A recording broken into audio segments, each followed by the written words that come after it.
The street was lined with maples, their jagged leaves a violent, deep red against the brooding grey sky. Pale clouds swirled like the smoke from a just extinguished candle. I pulled my coat around me as a brisk wind stirred.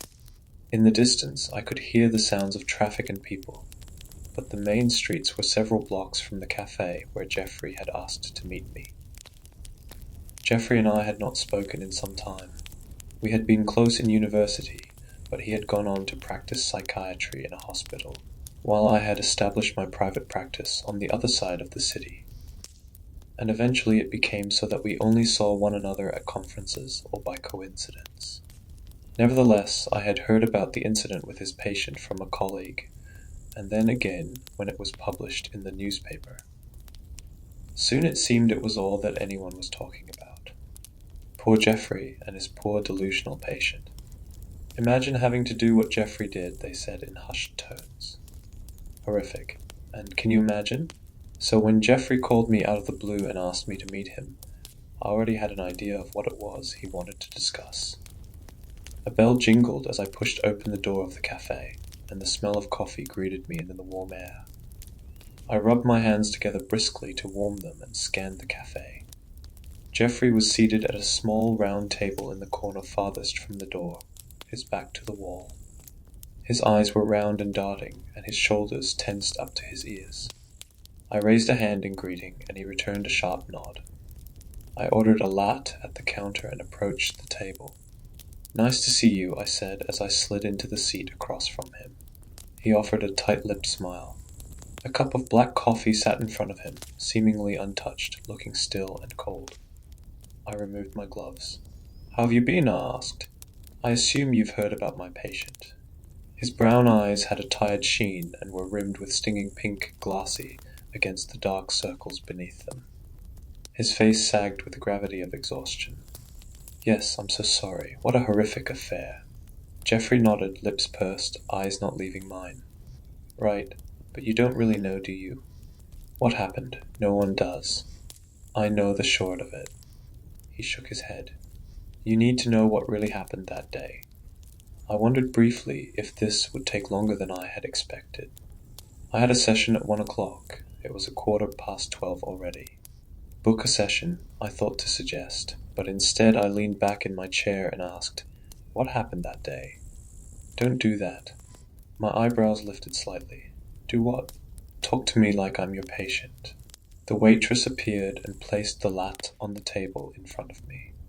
I averted my eyes from Jeffrey's and took a long sip. "I'm only telling you this because it pertains to you," he added. I placed the mug gently down on the saucer. "What do you mean?" His lip trembled almost imperceptibly, and he said, "I'll tell you. But first I need you to swear you'll believe me." A hint of unease twisted in my stomach. "All right." Jeffrey's hands went to the table, flat against the wood, as if holding on for balance, and then he folded them and began. "The patient called me that day, in the morning. 6 a.m. He was in great distress. I couldn't understand him at first. He said he needed to speak to me, that it was an emergency. We made an appointment for that afternoon. I'd had a cancellation, luckily, so we were able to get him in. I'm no stranger to patient crises. Someone's always in crisis. That's the nature of working in a psychiatric hospital. But something about his voice. I was shaken. He rubbed the back of his left hand with the fingers of his right, twisting his hands, and sighed heavily. Anyway, by the time the appointment rolled around, I had all but forgotten it. Until I saw the patient. He swallowed. It had been 2, maybe 3 months since he was discharged. I was hopeful for this one's prognosis. Depression, anxiety, OCD, but no psychosis, and he had improved a great deal in my care. But the man sitting in my waiting room, he looked. A brief shake of his head. He looked like he'd been emptied out. He'd lost weight? Not that, just deflated, as if all the hope was gone from him. I took another thoughtful sip of the latte. "When he sat down in my office, he looked like a man on the run," Jeffrey continued. "He looked haunted. So I asked him what had brought him in. 'A dream,' he told me, and I thought, what kind of dream would have a grown man in this state? This was a stable man, a healthy man, when I had discharged him. Yet he sat here before me now, a shadow of himself because of a dream. He must have known what I was thinking.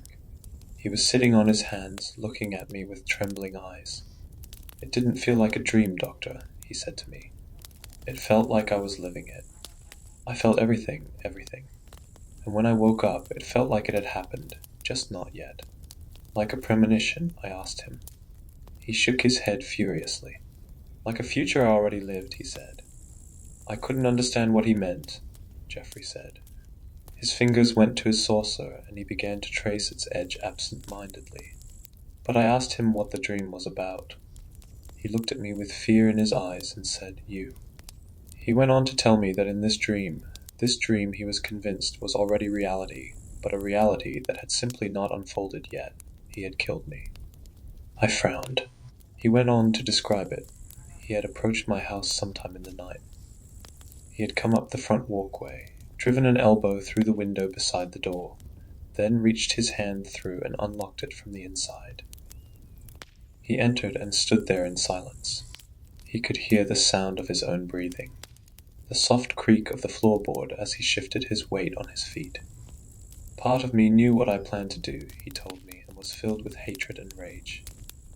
The other part was waiting in helpless horror to see it unfold. I knew what I planned to do was something bad, something evil, but I couldn't fully see it yet, and I couldn't stop it. It was like this part of me had lost control of my body and mind, had given it to the other part. He went on to describe what happened next. Perhaps you already know this part from the newspapers. Jeffrey had been staring into his coffee cup while he spoke, but turned his gaze to meet mine. I felt a flutter of nerves. "You mean to say?" Jeffrey nodded. "Yes. What happened in the dream is exactly what happened later that night.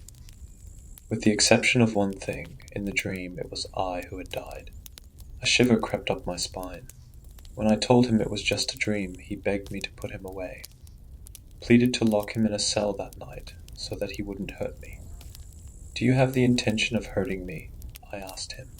He said no. I told him I didn't think he needed to be hospitalized. "You see, I treated this patient for OCD. He frequently had disturbing, intrusive thoughts about harming people. They caused him a great deal of distress. I believed the intrusive thoughts combined with the vividness of a realistic dream had been overwhelming to him, and that he needed to see he was in control of his actions, that he wasn't going to hurt anyone, that he wouldn't act on his intrusive thoughts. Everything he had learned during his treatment in the hospital. Sounds reasonable. But when I returned home that evening, I found myself ruminating on the patient's dream.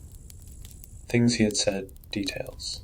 How had he known there were windows beside my front door? Most houses have windows beside the front door. Jeffrey nodded. Yes, but the walkway, the foyer, the location of the staircase, it was all exactly as the patient had described. Nearly every home has these things in a similar configuration. Ever a skeptic? A flicker of a mirthless smile touched his face. "Yet you already know my patient forcefully entered my house that very night and attempted to kill me."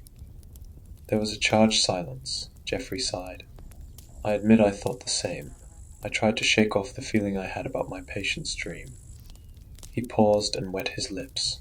"I was in bed reading when I heard the window shatter. I won't burden you with the details. You already know there was a struggle, and that I wrested his knife from his hands and killed him. It was self-defense." "Yes," he nodded very slowly. For a moment he appeared lost in thought. Then he looked at me again. "Do you remember that case study in university? The patient with locked-in syndrome?" "I remember. I'll never forget how it felt to look into that patient's eyes. It was like he was trapped, somewhere deep inside his body." A brief shake of his head, another moment of reverie. "In my house that night, my patient loomed over me on the stairs, raising that knife, while I held him by the wrists and fought for my life. I looked into his eyes then, for a brief moment, and they looked just like the eyes of that less patient. Like he was there somewhere, but not on the surface. Like he was trapped somewhere inside." I shifted in my seat uncomfortably, thinking. "Perhaps a sudden onset of psychosis," I said at last.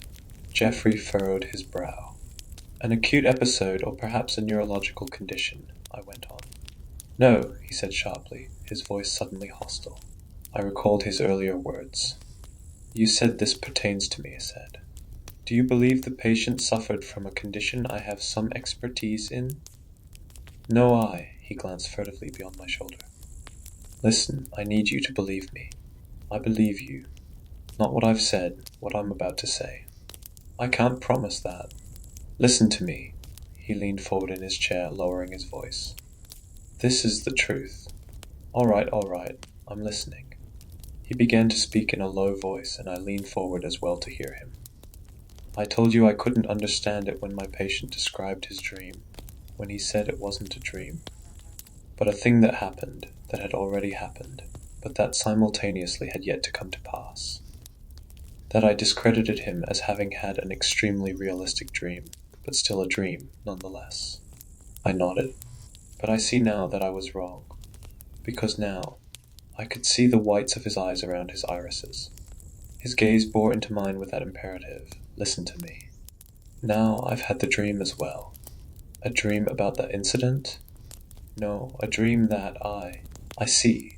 I looked around, there was no one around us. A dream that I lowered my voice to near a whisper, that you killed someone. Yes, his hands clutched the edges of the table. A dream that I killed you. I recoiled. Me? Jeffrey nodded urgently. That's why I had to meet you. I had to warn you. You have to leave, please. For tonight, at least. Look, I shook my head. I'm not going to leave town because of a dream. It's not a dream. That's what I'm trying to tell you. It is, and frankly, I don't believe in dream analysis. It's Freudian nonsense, Jeffrey. I'm sorry. Listen to me, please. You need to take your wife and your son and get out. I can't. I won't be able to control it. I slid my chair back. I think you're suffering from the after effects of the trauma, and I sympathize with you, really. But to be honest with you, I think you need to get some help. I don't. You don't look like you've been sleeping, and you sound. Don't say it. It just sounds like delusions, Jeffrey. You know this. I told you. Hallucinations. Please, just listen to me. His voice was loud now, and I looked around in embarrassment. I'm sorry, I said again after a moment. I glanced at my watch. It was 1:45. I stood. I have a session. I suggest you speak with someone. I really do. I'm sorry you're going through this. He said nothing. I took my gloves from the table, glanced at him one more time on my way to the door. He was staring at the table, in that same hunched and defeated posture, hardly resembling the man I knew. I left. In the silence of my home, I cleaned the dishes from a late and solitary dinner, thinking about my meeting with Jeffrey. It was not the first time I had seen someone crumble in the wake of a traumatic event. However, seeing it happen to Jeffrey, a friend and a fellow psychiatrist, had shaken me. After my 1 o'clock session, I had called a mutual friend of ours, another psychiatrist, and asked him to check on Jeffrey. I knew the two of them were still close. But at 6, he had called back to tell me Jeffrey had not returned to his home, nor to the hospital. I did not like to think of him wandering the city in the midst of an acute episode, but reasoned he would be fine. I would check on him tomorrow. I sat down in front of the TV and turned it on, flipping aimlessly through channels. To my surprise, soon it was already nearing 8. My wife and son should have been home by now. I flipped idly through the channels for a few more minutes, but dread began to creep into my gut. You need to take your wife and son and get out. Why would he say such a thing? In spite of myself, I stood and wandered around the first floor. There were no shattered windows, no open doors. I barked an empty laugh. What was I doing? I returned to the sitting room and sank back into my armchair. Settled on a game show, the tinned laughter of the audience filling the room. Years ago, Jeffrey and I had been so close. He had celebrated the opening of my private practice with me. He had even come to my housewarming party when I first purchased the house, drank champagne with me and my wife, back then still girlfriend. He had been a confidant, someone I had trusted. My hand hovered over the remote. Someone I had trusted enough to give a spare key to the house, in case of emergencies. We had drifted apart so gradually I had forgotten to ever get it back. "You're being ridiculous," I told myself. Yet I stood, made my way to the staircase. Stood at the bottom of it, glanced at the front door. Locked. Could have been locked from the inside. I looked up the stairs. The light from the lofted foyer illuminated it to the top. All was still. Slowly I ascended the stairs. Fear gripped me. I walked slowly, quietly. In front of the bedroom door I paused. My trembling hand wrapped around the round, shining doorknob. I opened the door. Inside, what should have been beige and cream and quiet was punctuated with a pained scream of red. My wife and son's bodies lay on the queen bed, blood soaking into the white sheets from the wounds in their abdomens and from their slit throats. It spread like the slow bloom of a rose. Their skin was wan, as if they were made of wax. Their lips had become the color of rotted fruit. I let out a strangled yelp and sank to my knees. My body shook with sobs. Jeffrey stood beside the bed, a looming, ominous shadow. A knife was in his hand, and his face was blank. I wanted to kill him, to rip him limb from limb, but I could not will myself to rise. My lungs were empty, air ripped away with my ruined life, my slaughtered family. Jeffrey took a step towards me, grabbed me by the hair, and turned my tear-streaked face up to meet his.